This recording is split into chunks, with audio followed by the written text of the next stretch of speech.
A shout out to our podcast sponsor, sportsponsorship.co.uk. If you or your business are interested in making a real difference to the Scottish game, supporting hundreds of kids into regular football, get in touch with sportsponsorship.co.uk and they'll find the right fit for your brand.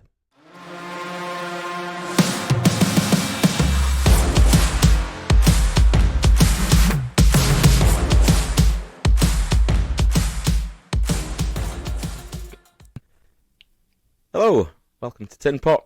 Tom here, hosting with just Andrew this week as Matthew is off on his travels. Here to bring you episode 45 of a Scottish football podcast. Tonight we're discussing the split. The post-split fixtures came out just today, Tuesday the 7th April.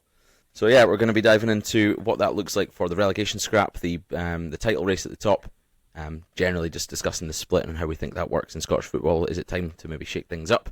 Or do we think it's quite a good thing that makes the Scottish League unique? And then we're going to round it off with a quiz, as we always do, so that's what to expect over the next wee while. But gladly joined by a man who is a gallbladder down. Andrew Gill survived the surgery, and he's back with us. How's things, Andrew? Yeah, it's been a pretty special few days. Yeah, it's fucking painful. Like, honestly. Didn't think it would be that bad after, but it's been pretty brutal. And but yeah, my surgeon said the gallbladder probably got into the Hall of Fame. Was pretty bad.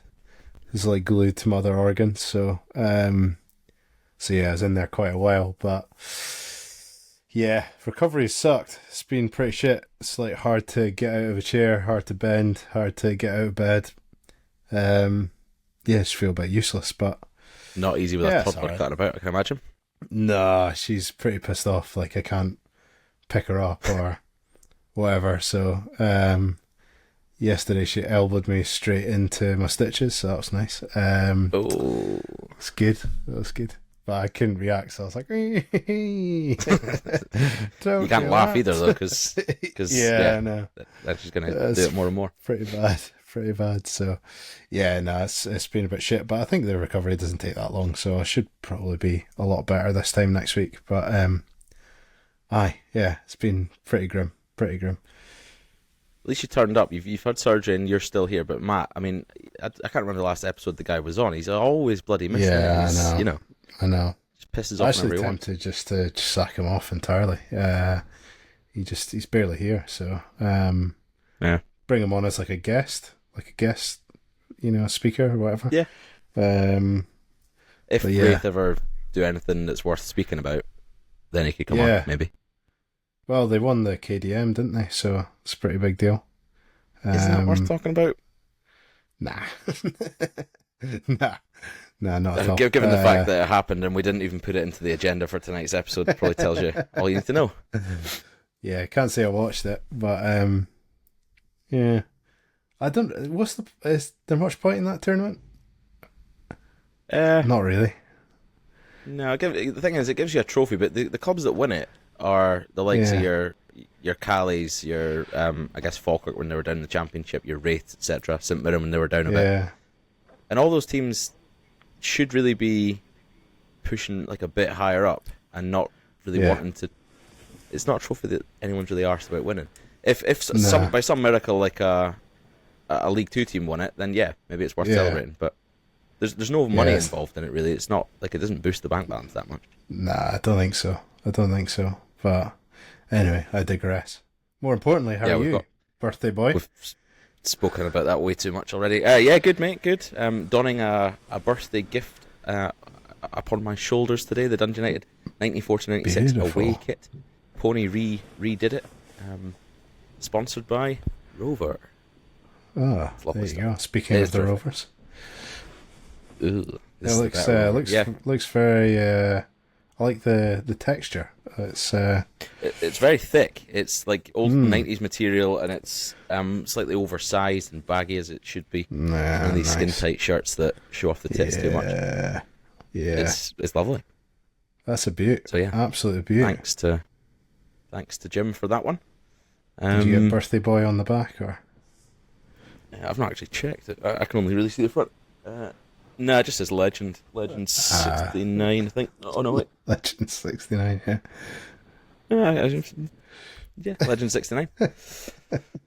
Just the usual.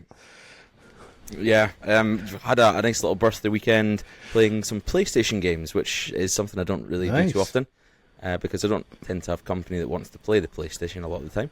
But James and Chloe liked the novelty. They've not got one in their flat, so they were over. We had a cornucopia of games on the go. One of which was a grass cutting simulator, and it threw me back to your farming days in COVID. And yeah, that was good. Yesterday, when I was mentioning it to those two, I just wanted to bring it up on the pod and reminisce about your days on the farm. God. Instantly when you said that, just so much adrenaline just ran through my body right there. Went back to your happy place. Ah, man. When you've like earned that combine and you start harvesting all sorts of mental crops. Doesn't get much better than that. That was peak. That was great. Not caring in the world, just fucking harvesting my virtual farm. Oh, so good. That was great. I was actually playing a pretty old school game recently as well. Oh, really? Yeah, Age of Empires. Oh, I've not played it, so I can't offer an anecdote. It's pretty good. Pretty good. I was playing that whilst I've been a bit sort of, fucked. While you're in recovery. Yeah, but Farm Simulator, man. What am I doing? You got really deep into it to the point where I think when I asked you how your day was, you thought I meant the farm, and you answered purely about the farm. And I was asking about, your work or just life day to day. None of that got done. None of that got done whatsoever.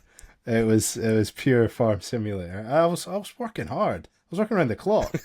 Like, no, your employees were working hard around the clock. I had to be all over the place. Like, I couldn't automate it. Like, so I had to make sure that, right, okay, 1 o'clock's come round, so I need to get Steve on the combine, and then I need to get Gary in the trailer so he can pick up the grains from the combine. It was just, what a time. What a time.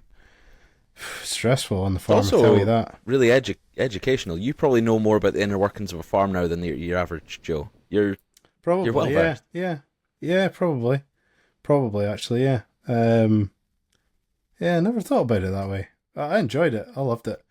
But I think if I got back into that again, I don't think I'd ever recover. So I think it's an alleyway. You'd lose the wife, the kids, the lot. I would. Just be in a one-bed flat playing your farming simulator. In a shelter, playing it, exactly. Yeah. It's worth it, though. Definitely. As long as you're getting good yield in your rapeseed. Yeah. Well, exactly, yeah. Good return. Yeah. That's true. It's amazing the cotton was a good one for the old Bunsen burners. Oh, was it? So, yeah. And ROI. soybeans. And soybeans. Yeah, difficult to harvest, but they were worth it in the end. Yeah, worth it once you get there. The PlayStation Store, when I went on to just peruse what simulator games were there before choosing the grass cutting one, the number now is shot up. I think Farming Simulator was maybe one of the earlier ones. I know Airplane Simulator is maybe 20, 30 years old. That was like an OG. But you can now have sex shop owner simulator, so you can own a sex shop and like sell to your customers. Are there any sex shops now though? Oh, I mean, like, it's no sex toy shop. Do they still exist? I thought you just like click and collect that shit. Oh, I don't know, but I mean, and some are still exist on the high street. Yeah, I suppose. I don't really think of that as a sex shop though, do I? Well, I mean, like when you go into one and it's like all covered up windows and there's just like dillies everywhere, like just dillies. There's a guy with like loads of porn mags like stashed under his little till or something, and then he's like, "Oh, I've got an old 70s Bush 2000," and then that kind of thing. 70s Bush 2000. I don't know. I was trying to think. Well, if they don't exist anymore in the way that you remember them, you can virtually be a sex toy store owner. Wow. On the PlayStation Network. There's also one called Bum Simulator, and it's not bum as in like your arse. It's the American word, I guess, for a homeless person or a hobo or something. You can be it's a bum simulator. It's quite romantic. I like that. Romantic. Well, the idea of being bad taste, like a bit of a sort of just free spirit, for a bit. But then, obviously, I'm sure there's quite a few downsides. more than a few. That's terrible. Oh. No, I just mean like not. You're not going to work. You're just necking a bottle of wine. It's fine. Really, you're digging a hole here because it's a simulator. I'm not talking about. But then after that, it gets tricky. Well, download it. I think £6.59 on the I don't PlayStation think Store. I will. Yeah. Okay, you're not selling it to to the me. farm. Yeah. That's quite a segue though, from airplanes to farms to sex shops to homeless people. Yeah. That's intense. I'm kind of lost for words, but anyway, go and have a peruse, see which simulator you want to do. Well, there's oodles and oodles. Speaking of oodles and oodles, trying to segue this in some way, there was oodles and oodles of tweets flying around today after the post-split fixtures were announced. Yes. A lot of angry bears. Rawr. Oh, really? They were saying, really not too happy about the way that the fixtures have fallen. But we'll get onto that in a wee bit. Let's focus for now on the relegation side of things. Currently, we have Dundee on 32 points, and we've got St Mirren and Aberdeen, I think, on 30. Is that right? And then Killie on 27? Yeah. And before the split, Aberdeen are against Hibs, which you would imagine, based on their form, they're most likely going to lose. St Mirren play Celtic at Parkhead. Again, it's most likely a defeat for them. And then Killie play Dundee. And if they win that, there's 2 points separating those four teams going into the split. So we won't necessarily discuss the split fixtures there because there's not really too much controversy. But it really is a hot battle between those four sides for that 11th spot. I know you've said Aberdeen before are going down. Yeah. What's your thoughts now? Still stand by it, to be honest with you. I just think there's green shoots for every other club in that bottom six, even including Livingston. I know obviously they're not going to battle to safety, but they have to be played. So yeah, Aberdeen are in a bad place. And there's a lot of questions about mentality and all of that, from Robinson in press conferences, etc. So if anyone's looking dangerously, vulnerable, I guess, it would be Aberdeen out of that bottom six. If they're all starting on 0 points or whatever, I would say that they would have the least amount of points by the end of the 6 games. So I think they're going to be in that playoff spot. And will they manage to fend off an informed Partick or St Johnstone potentially? That's I can't see it. I think they're in real hot water at the moment. I know anything can happen. I was just saying I know anything can happen because it is tight, like you said. But their form is bad. There's nothing positive there. So I think they're favourites to go down. I don't know what your thoughts are. They've also not shown that they're capable of beating like a championship side in a crunch game. They got battered off Dunfermline at East End Park, didn't they? So it's really not looking good. I think that victory for St Mirren against Aberdeen at the weekend was a huge statement. Stephen Robinson's old club putting 2 past them without response. You'd think he's been in the door now, what, it must be 4 weeks, is it? 3-4 weeks? Because he was before the international break.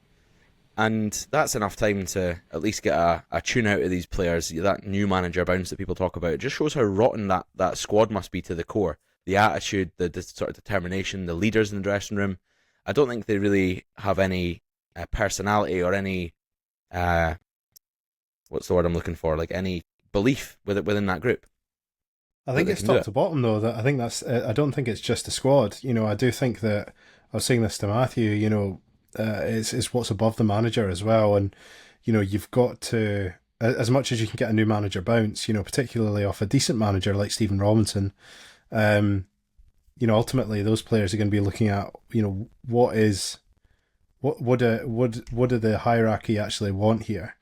What are they expecting from me? Is it clear? Do I understand why I'm here, what I'm doing, etc., etc. You look at the turnover of players, you look at, players that have come and are not in form, they can't find form.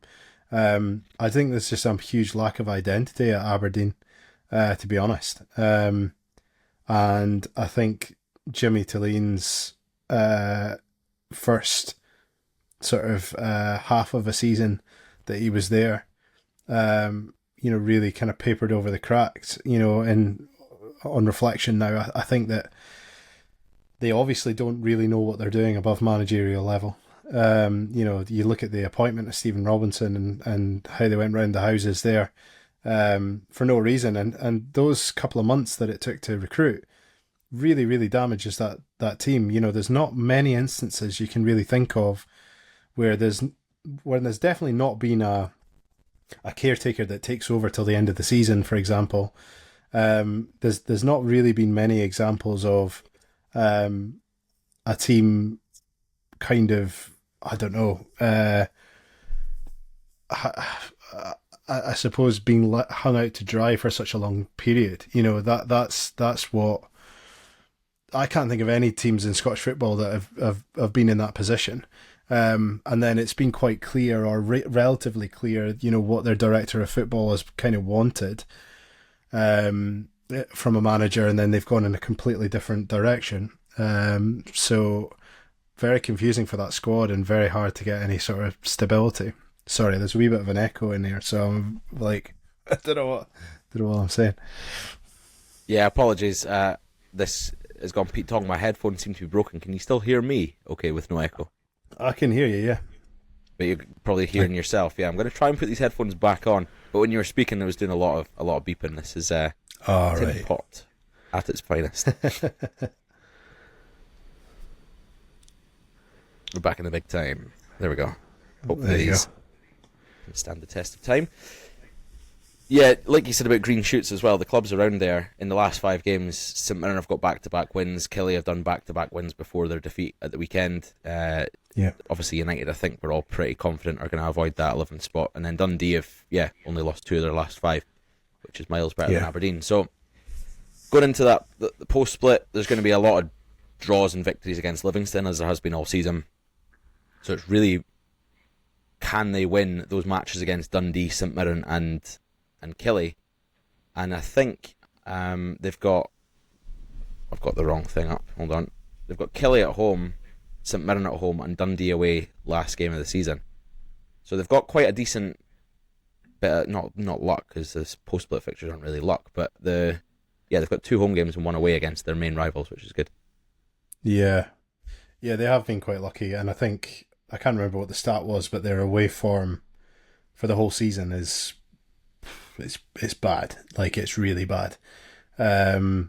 So yeah, they've been quite fortunate to get a good few home games between now and the end of the season, but I don't know, the away games that they've got, even still, Livingston and Dundee, I don't, it's crazy that you're saying about an Aberdeen team that you don't really feel confident that they should take points there. It's mad, but it's just where they are right now. It's a hell of a fall. I'm actually really surprised there's not been more of a backlash from the fans. Obviously, you're a wee bit closer to it. I mean, do you see any more sort of frustration than I guess I would see from here? What's the general kind of vibe from Aberdeen fans that you kind of mingle with at work and stuff? I've to be honest, I've no idea. I don't think they really have any idea as to how to feel. They're just embarrassed, I think, by how things are going. I don't have too many pals that are Dons fans, to be honest. But that's understandable. Yeah, I try and distance myself. But yeah, I think from what I see on Twitter, and I know that's a bad gauge sometimes of football fans because most of them are negative, polarizing fans. But yeah, a lot of it's just wanting the season to be over, try and avoid relegation. But I think a lot of them are believing they're going down. Yeah.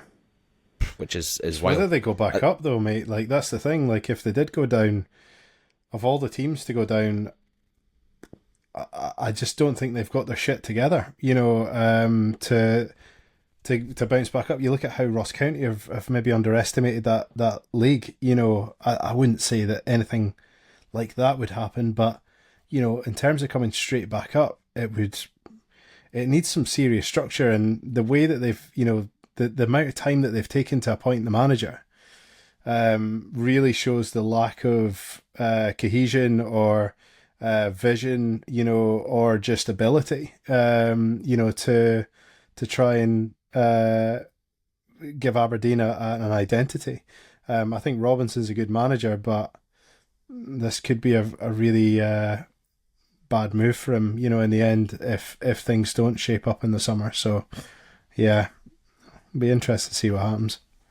Yeah, fucking disaster for him if they go down. Yeah. Wild. Just when you were mentioning their away form, I pulled up the away league table for just away games. They've played 17 games, and the most mental stat is from that they've only scored 8 goals in 17 away matches this season. It's unbelievable. Yeah. It's really how bad. How can you be that shit? I don't know. Like, I genuinely don't know. It's appalling. But they don't really have anything that, they don't have a style that's threatening. It's not like they're picking up loads of goals from set pieces, or, they have a certain way that they play, and, it's challenging, or it's even very predictable. It's difficult to sort of put your finger on what Aberdeen's style is. Yeah, I don't know. And the chance of Robinson establishing that between now and the end of the season, it's basically nothing going to happen there. But yeah, just need some grit and some decent characters to try and get them out of this hole. But I don't know who that is. Yeah, that's the problem. No personalities in that dressing room, clearly. Like I said, you said it's from the top down, but I think when you've got a new manager coming in with that calibre, you should see an immediate bounce. I'm not saying scintillating football, but you should see a jump up in desire and work rate. And yeah, the gaffers at Aberdeen, like the top bosses, they've obviously brought Robinson in, so that's a good decision on their part. So you can't fault them for that. And then he's a good manager, as we know, or as we think. He should get a song out of those players pretty quickly, and he's not. So that tells me it's the squad's rotten to the fucking core. A squad of about, how many's in the squad? 605. It's a hell of a lot. Like, it's mental. But again, these are red flags for what's above the manager.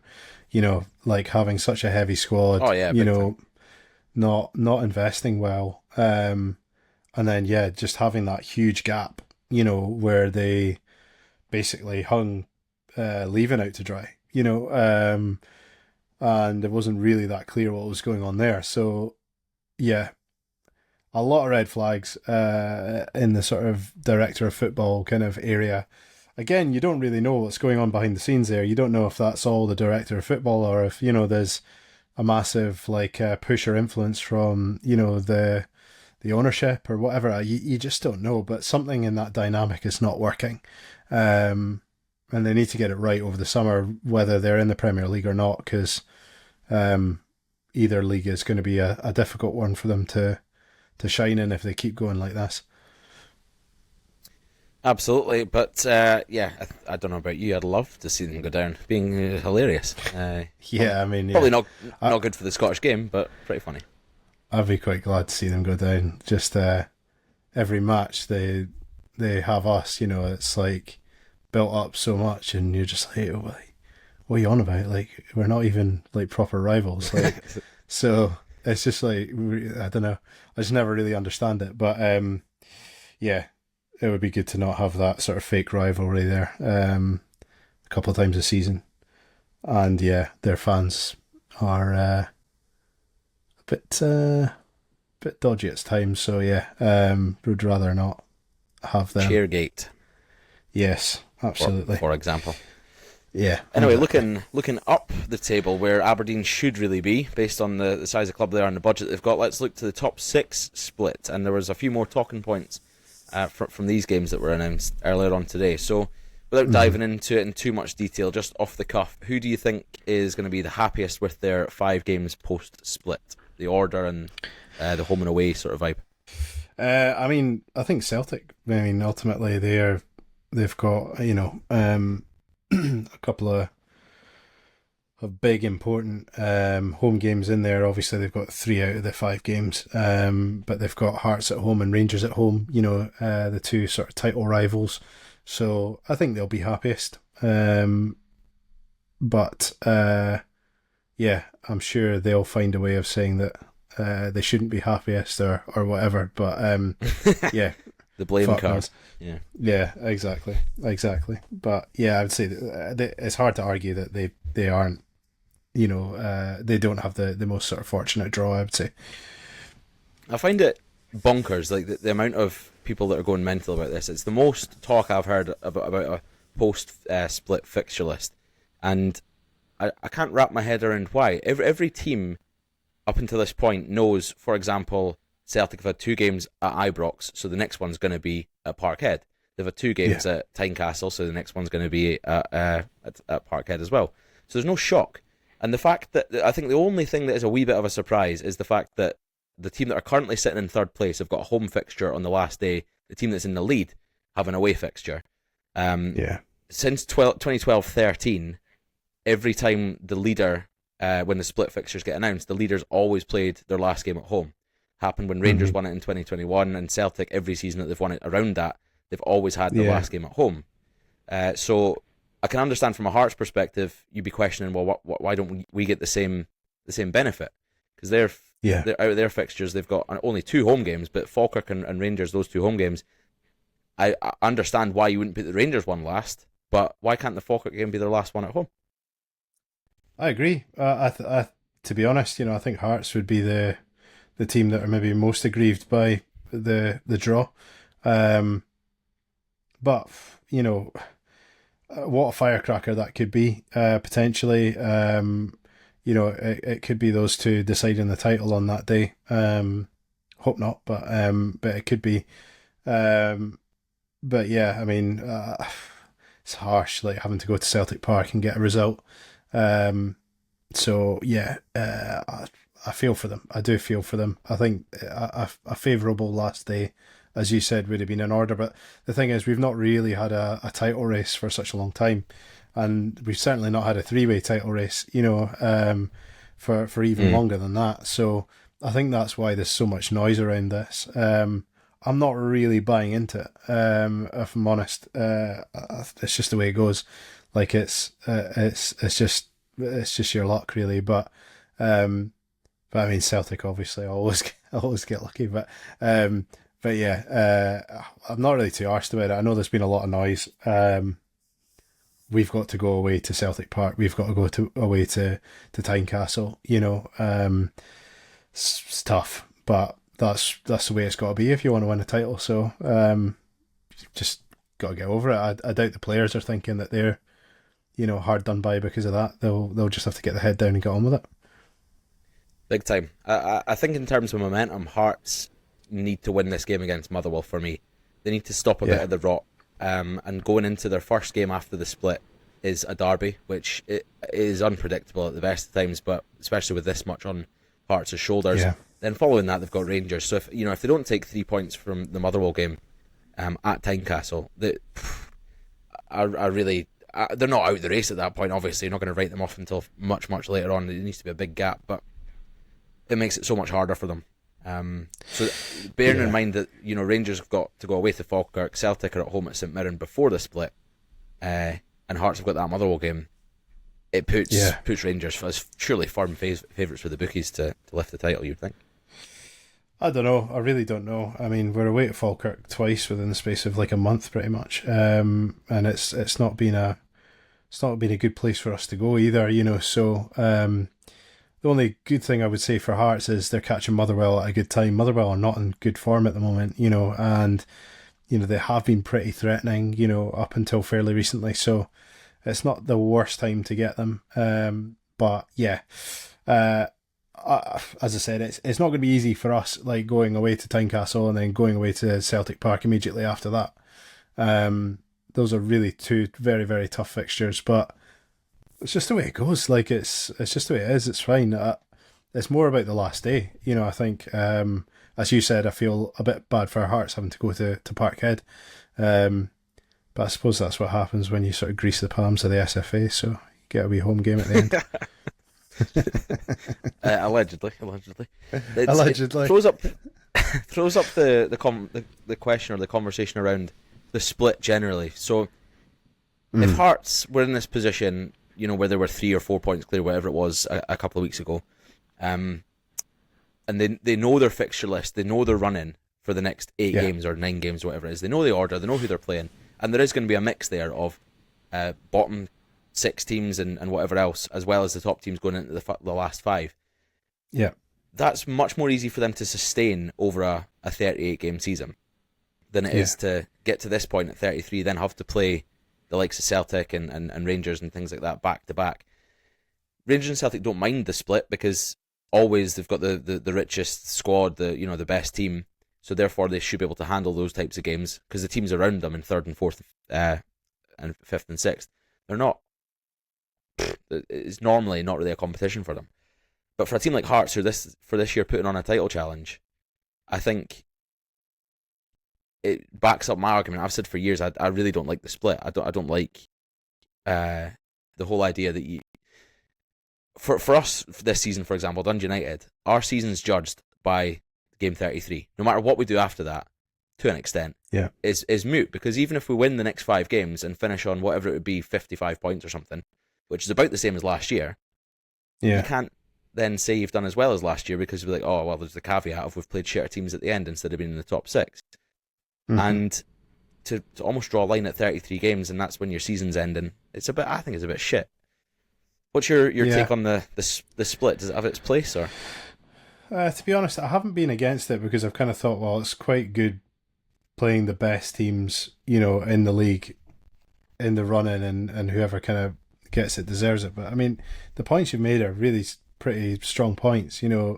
Ultimately, if we want to avoid going back to a 2-horse race, then getting rid of the split makes sense. And also, as you said, if you just miss out on the split, then you've kind of got to play, a bunch of teams that you might not even be that close to in the league. Sometimes at the time, you're much, much tighter into the top 6 than you are sort of the rest. So, yeah, from those 2 points, I totally agree with you. The only thing I would say though is, I think I'd be more in favour of, whilst getting rid of the split, expanding the league. Because then, it means we're not playing everyone 100 times a season. But yeah, I would much prefer that. Like, and also I don't think it's a bad time to do that. Whether Hearts do it or not, and hopefully they do, because I do think it would be good for Scottish football. But whether they do it or not, we've had a title challenge from someone outside the Old Firm. So there is that. Secondly, you've got in my opinion anyway, I would say the quality of the championship has risen. I feel that teams like, your Partick Thistles, your St Johnsons, your even, to be honest with you, your Dunfermlines, Arbroath as well. I don't want to exclude Arbroath, but I mean more from a kind of a sort of size of the club, longevity kind of situation. Arbroath are doing incredibly well. I don't mean to discredit them at all. They would absolutely deserve to be up there, if that were the case. But you've got teams that are getting decent investment. Arbroath could be one of those teams that achieve investment in time, but you've got teams that have got decent investment. St Johnstone have new owners, Dunfermline have new owners. Partick Thistle are making a lot of strong changes in the background, and you see the ambition of the teams in the championship rising. Like, now's the time to try and include them, because the difference between them and whatever's in the bottom six. At the moment, you're looking at Livingston, you're looking at Dundee, Kilmarnock. It's fag paper stuff. There's really not much there. So I think it's an excellent time to extend the league, an excellent time to do that. But I just can't see them doing it. Well, and the other point I'd come on to about this top six thing, just to see what you think about it, is I think with there being a title race, literally like the tightest title race we've had between three teams in my lifetime anyway, the fact that you release the top six fixtures and there's been absolutely no song and dance about it from the governing body whatsoever, is really quite poor in my opinion. This is a time to get everyone in Scottish football really excited, everyone outside of Scottish football really excited and attracted to our game. And I've seen absolutely no noise about this whatsoever, apart from fans complaining on social media about what fixtures they've got. So, are we missing a trick here? I know obviously I'm mentioning about restructuring, but even just doing the basics, like I don't think we're even geared up to do that. So you mean in terms of like marketing or advertising the fact that we've got this title race, they should announce the fixture list and say, look guys down south or abroad or wherever, like look at this title race, it's nuts. It's huge, like it's massive. The thing is, if you're going to sit, if the split is a good thing, if you deem it to be a good thing, why are you not selling it as a good thing? It's just sort of left out there because it's there. There's no hype about it whatsoever. Could be some sort of tongue-in-cheek jibe at the English Premier League being boring. Yeah. With social media, you can do that. Like, just post something on socials, some sort of video graphic thing, showing some key moments from big games, like the Rangers 4-2 game against Hearts. Just cut a montage from that and then snap it to like a boring English Premier League moment and say, "Does your title race have this?" Bang, bang, bang. Yeah. Exactly. Mate, we should get a job on the SPFL board. Absolutely. Not Matthew. Absolutely. Not Matthew. No, not Matthew. He's been sacked, I think, after his reformed changes in the SFA with the soccer aids, summers and all that kind of thing. But and the serving drinks out of 2-litre bottles and pouring them into cups. But yeah, I don't know. I just feel that it's very underwhelming. But maybe I've missed a lot of it. I don't know. Have you seen anything to try and push this or promote it at all? No, nothing at all. I think the only thing I've seen is the clubs individually posting their individual graphics of the games and then seeing punters moaning about it as opposed to celebrating it. Yeah, it's a shame. I think when you're talking about reforming the league, we've mentioned it before, the main reason that's not going to happen is the voting system, which we won't go into detail again on, but it's the way it works up here is nuts. But quite simply, an 18-team league play each other twice. It's 34 games. Yeah. It's what the Bundesliga do. One of the best leagues for fans in the world. But the only the main reason that's not going to work is that TV money is maybe going to drop because there's not going to be as many old firms. Yeah, half the number of old firms that you're going to get. Yeah, so less eyes on the game because that's. But I think now's, like you say, now's the right time because eyes are on the game for seeing what Hearts are doing. Exactly. Like now you've got an excuse to not rely on that. Old firm. You're not over a barrel. Because of the old firm, you've got the opportunity to not be over that barrel, and now's the time to do it. It won't get done. Like, it won't happen. I mean, will it happen in the next 10 years? Probably not. It's sad, because I think it's a really good time to do it, especially for those teams in the Championship as well. Like, they're so deserving. We're talking about Aberdeen getting scalped by Dunfermline in the Cup. That wasn't a fluke. It's just the fact that Dunfermline are a decent side, and Aberdeen, haven't been great this season, but they are a team that is Premiership quality, have been for a long, long time.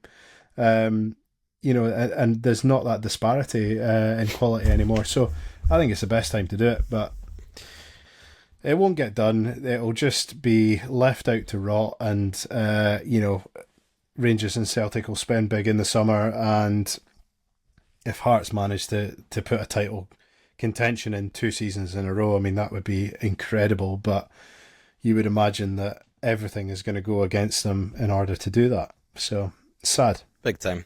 I mean, all credit to Hearts, regardless of what happens. The only reason they're in the title race is because the other Rangers and Celtic haven't been at it. It's plain for all to see. Hearts could finish on 85 points this year. We all know they're not gonna. They're not going to win the next 6 games out of 6 and finish on 85. They'll likely finish in the high 70s, which is phenomenal. Brilliant. Yeah. But the league doesn't get won with that level of points. Once in a blue moon. So they're only really there. They're there on their own steam. They've done really well. They've played some good football. But the caveat, I think, is that next season, if Rangers and Celtic are back to the sort of 85, 90 points that they normally are at, Hearts are just a very good third place team, which is what you've seen in years gone by.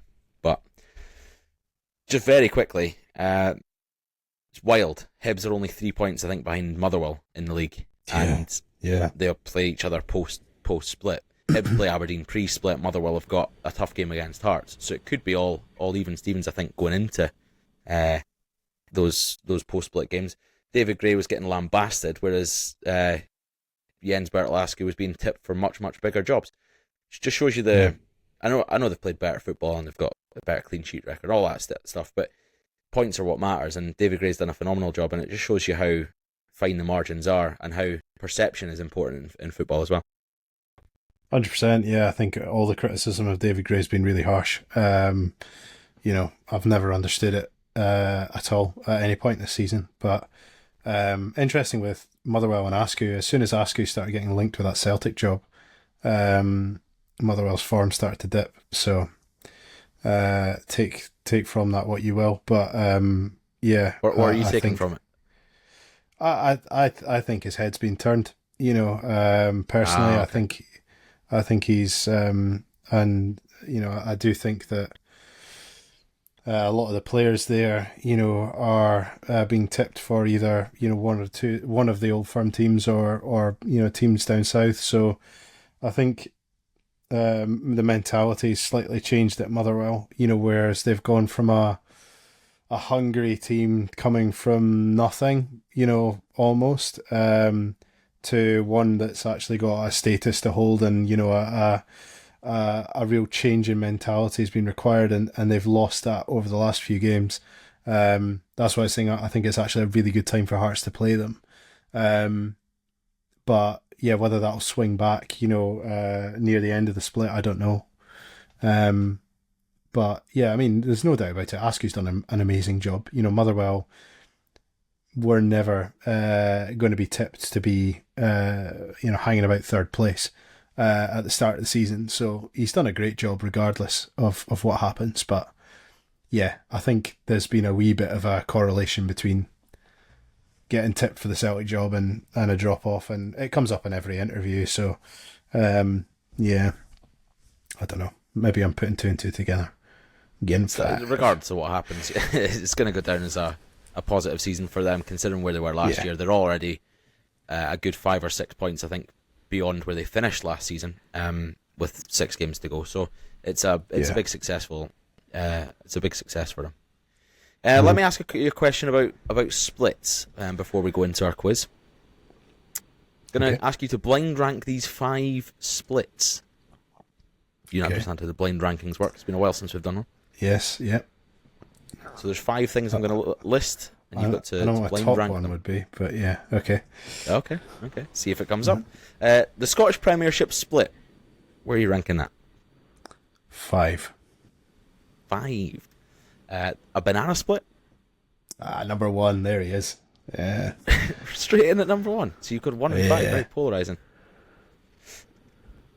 Number 3. The splits. 4. 4. Too much gooch pain. Yeah. I mean, thinking about me doing it, yeah. I was going to say something else there, but we will move on. So you've got 1, 4, and 5. So it's 2 and 3 remaining. A ScotRail split train ticket. 3. 3. So in number 2 goes the city of Split in Croatia. I'm alright with that, yeah. I've never been, but I would certainly prefer that over the old ScotRail, so yeah. Or the splits. Or the SPFL split, so I'd stand by that, yeah. There you go. Good ranking, mate. Well done, well done. In a world where sponsorship is more accessible than ever, that world exists at sportsponsorship.co.uk. Whether you're interested in making a difference to your local community or further afield, or perhaps you're looking for access to tens of thousands of followers online to push your brand further than ever, get in touch with sportsponsorship.co.uk. That's sportsponsorship.co.uk.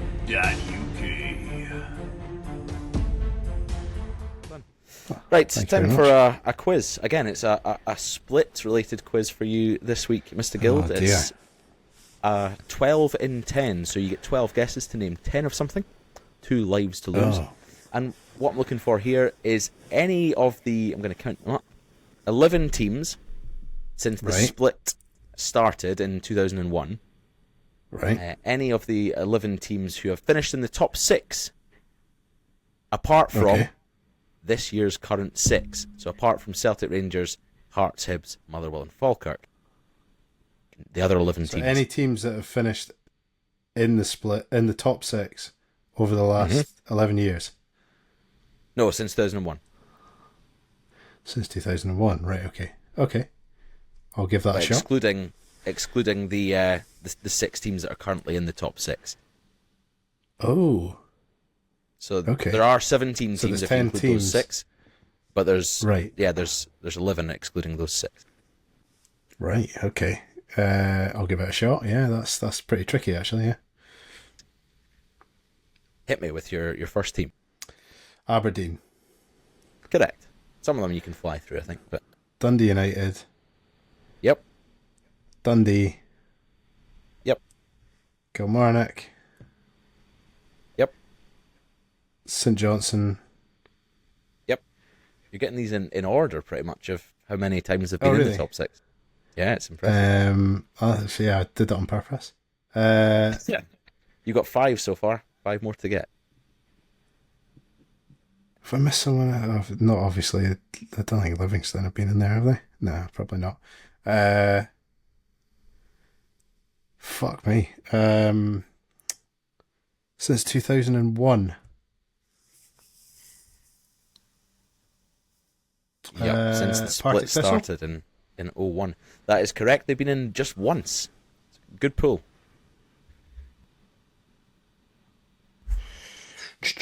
I'm just trying to think. Oh no, they're already in top 6. I was going to say Falkirk, but obviously they're in top 6. Says St Johnson. Dunfermline? Dunfermline is correct. Yep. The Roth Ravers? Sorry. Not the Roth Ravers. They've not been in the league since the split started, so that's awful. Okay. God, I'm fucking mind blank with teams here. One life lost. Ross County must have been in at some County, point. 3 times. Well done. 2 more to get.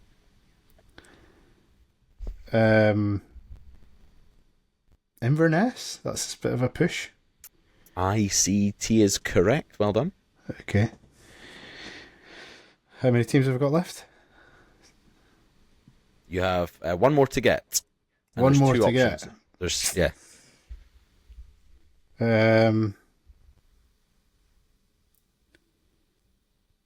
I'm just rattling through the championship in my head.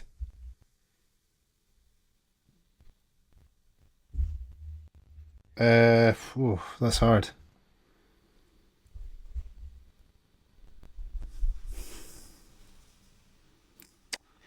hard indeed. It's tough. There's a lot of dead air here, so I'm sorry about that. That's all right. I'm panicking a little bit here, and I don't believe this, but I'm going to say Livingston. Yes, in the early 2000s they were prominent. They got in 3 times to the top 6 back in the days of your man. I'll take that then. Forgotten his name now. Forgotten his name. The happy man, the Christian man from Fife. He's what's his name? The happy man, the Christian Marvin man from Andrews. Fife. Oh, right, yeah. I thought you were talking about the manager. I was like, who's that? No, I just really couldn't remember his name. I kept wanting to say Marvin Bartley, but he is not that old. He's currently there. Shows how good you are at a quiz without Matthew here, eh? There you go. 10 straight off the rip. Only 1 life lost. It's not bad. That's not bad. I didn't think Livingston. For some reason, I don't know why, in my head, I had them pre-2001 up and about the mix. But yeah, 3 times since then. I stand that corrected, good run. said the man in the orthopedic shoes. Yeah, early 2000s with Lovell and Andrews, like I say. So yeah, you've got the dub, and your prize is a squeak from the duck. Oh, there you go. Lovely stuff. Is that your the dog's duck? just ran up the stairs. It's not. It's the dog's duck. There you go, Nilla. Of the duck. Right, that's all for this weekend. Any last thoughts about splits, Andrew, before we go, or should we just split? See what you did there. Maybe the listeners can give us their favourite split of all time. You know, doesn't matter what it is. Might be a banana split, as you said, or it might be a split from the wife. Who knows? But no, we're splitting hairs here. Yes, well done. But yeah, lovely. like, Thanks, share, guys. subscribe, all that. All that stuff, yes. And Matthew, you're not coming back. You're not welcome. Yeah, fuck you, man. Goodbye.